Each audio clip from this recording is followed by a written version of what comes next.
I'm Kirya Traber. My pronouns are she, her, and hers.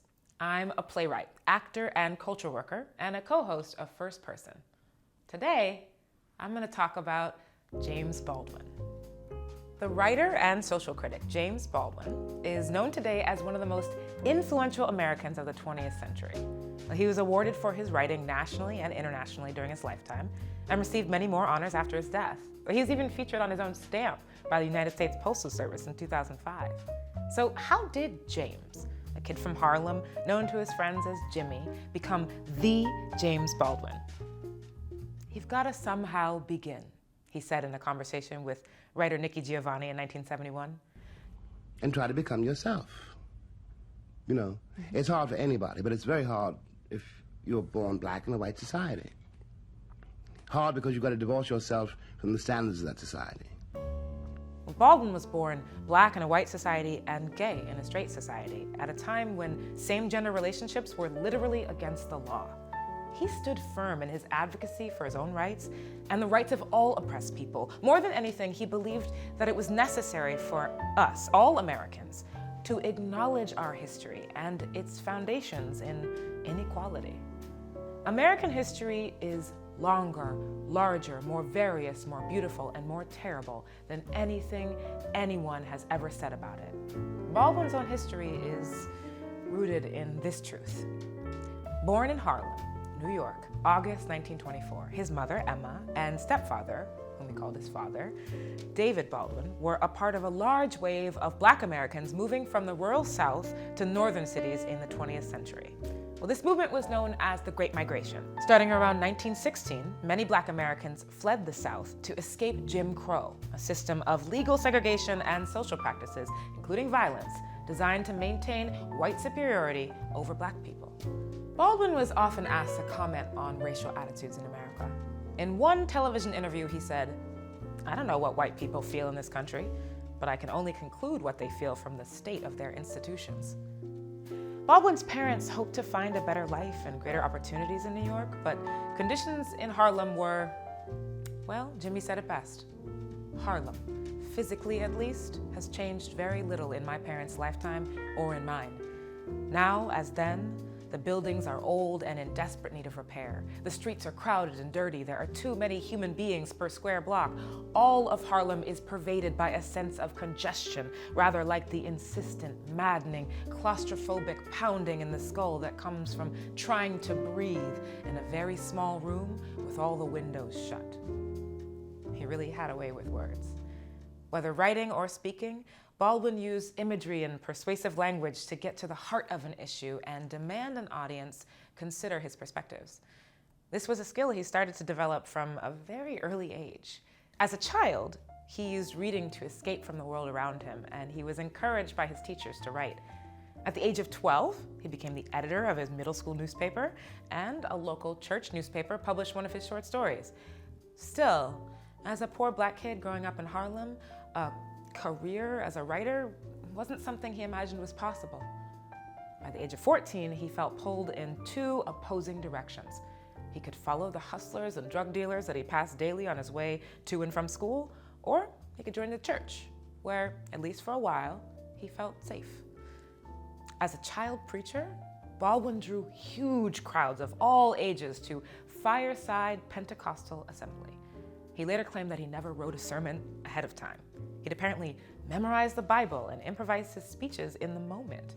During his 3 years as a young minister, Baldwin was also becoming aware of his sexuality, forming friendships with non-Christians and reading secular literature. These were all things the leaders of his church and his own father condemned. And he started to feel less at home in the church. By 17, writing had taken over his life, and he was editor of his high school magazine now and wrote plays and poems and essays that won him awards in school and city competitions. He stopped preaching entirely, and his father confronted him. He asked me abruptly, "You'd rather write than preach, wouldn't you?" I was astonished at his question because it was a real question. I answered, "Yes," and that was all we said. He later described this as the only time he and his father had ever really spoken to one another. Baldwin's father never supported his writing, and he didn't attempt to write professionally until after his father's death. It's probably fair to say that Baldwin would never have become one of the most influential Americans if he hadn't left America. To be a Negro in this country and to be relatively conscious is to be in a rage almost all the time. So that the first problem is how to control that rage so it won't destroy you. This was the America of the 1940s that Baldwin was living in. Jim Crow was the law of the South, and the practices existed in the North as well. Race riots broke out across the country and in Baldwin's own neighborhood in Harlem. Along each of these avenues and along each major side street, 116th, 125th, 135th, and so on, bars, stores, pawn shops, restaurants, even little luncheonettes had been smashed open, entered, and looted. Baldwin was afraid that he would be overtaken by the same destructive rage he saw all around him, and in 1948, he moved to France. Though he arrived with only $40 in his pocket, he quickly established himself and found a community. His fellow expats, American citizens, mostly artists, who had intentionally left the US in search of greater freedoms.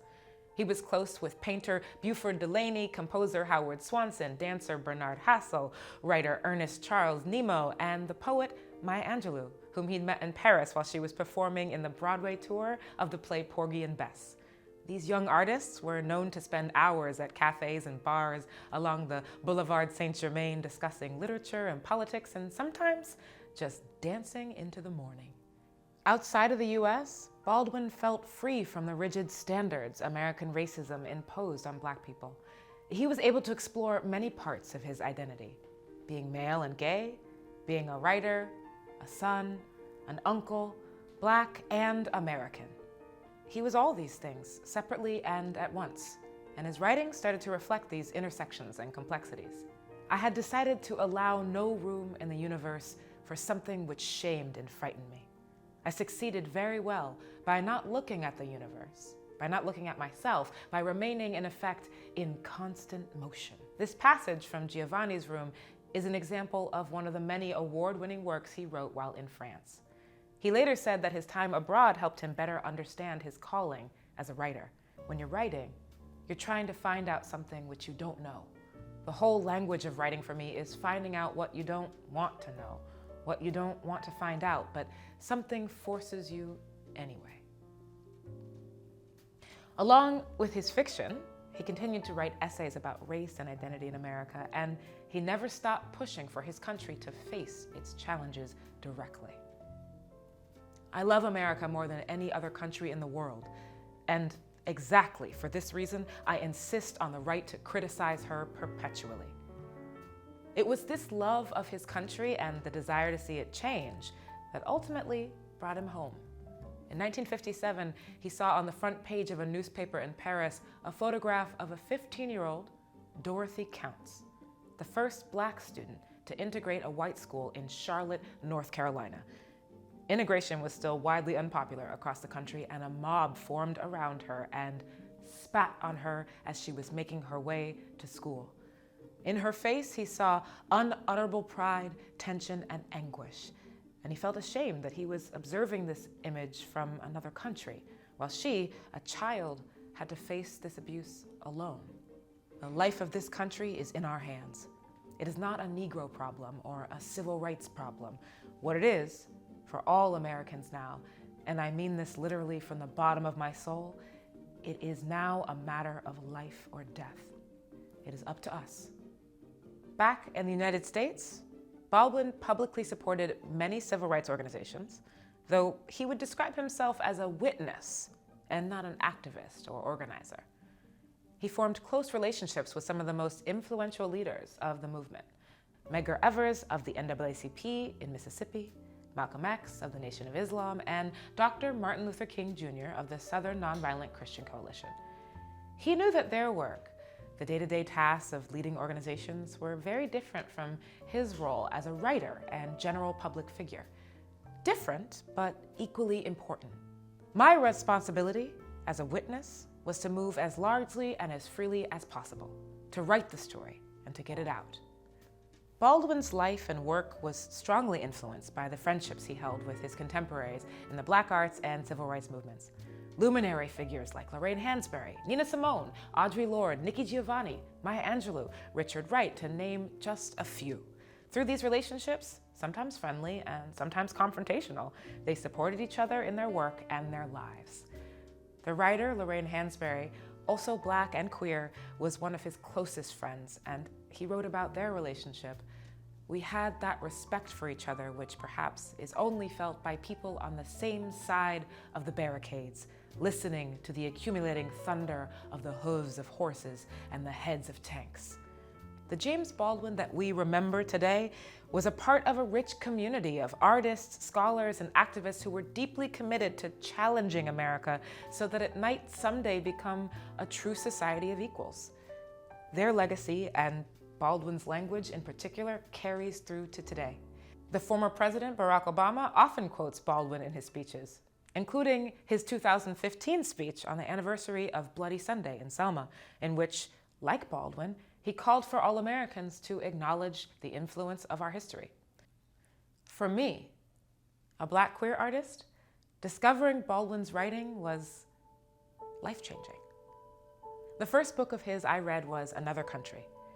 I saw parts of my own identity reflected in the central figure, Rufus Scott, a jazz musician and bisexual Black man. And the poetic imagery Baldwin used to describe him and his world literally brought tears to my eyes. But I remember feeling upset that the character was so flawed. Now I realize that was the gift Baldwin was giving me. Baldwin wrote to make sense of his place in America, an America that was and is complicated, full of conflict and intersecting identities. He wanted his country to acknowledge its flaws in order to make space for all of its flawed people, including himself. You write in order to change the world. If you alter, even by a millimeter, the way people look at reality, then you can change it.